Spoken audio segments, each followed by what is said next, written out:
Killen. Under your chairmanship, and I thank my honourable friend, the member for East Lothian, for bringing forward this timely and important debate. There's no doubt that how we access banking services has changed in recent times. However, as with any change, there's a balance to be struck between evolving practice, in this case the rise of online banking, and ensuring that the drive for change doesn't cause damaging disruption to the services local communities rely on. The recent round of bank closures by RBS, NatWest and Lloyds have got this balance wrong, as in the previous round of bank closures. The Government's current view is that closures of banks is a commercial matter only, and that the Government does not intervene in such issues. As someone who used to run a small business, and I refer members to my register of interests, I can say from experience that local branches are not just private companies, but serve as essential utilities to the communities in which they are based. An easily available and well-run local bank branch has all the productivity benefits of good roads and a reliable internet connection. The Government cannot absent itself from responsibility by claiming that such closures are simply a commercial matter. Research by the FSB has shown that branch closures are damaging to small businesses, with one study finding that lending to small businesses in a given postcode area fell by almost 2/3 following a bank branch closure. Lending for a small business on average grows from one quarter to the next by 2.13%. However, after a closure, that growth falls to 0.79%, a reduction of 63%.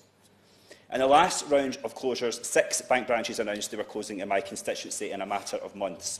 Both Blantyre and Cambuslang no longer have any bank branches, and I recently asked my constituents what effect that was having on them, and one respondent, Joy, said, "My husband is self-employed and he has a lot of coinage to bank.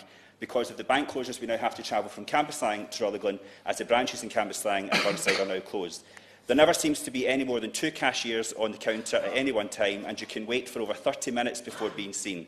This eats into time that could be spent earning." RBS say that post offices can provide services in place of closed branches. However, I have concerns about the capacity of post offices, which have also closed in great numbers, to meet this demand.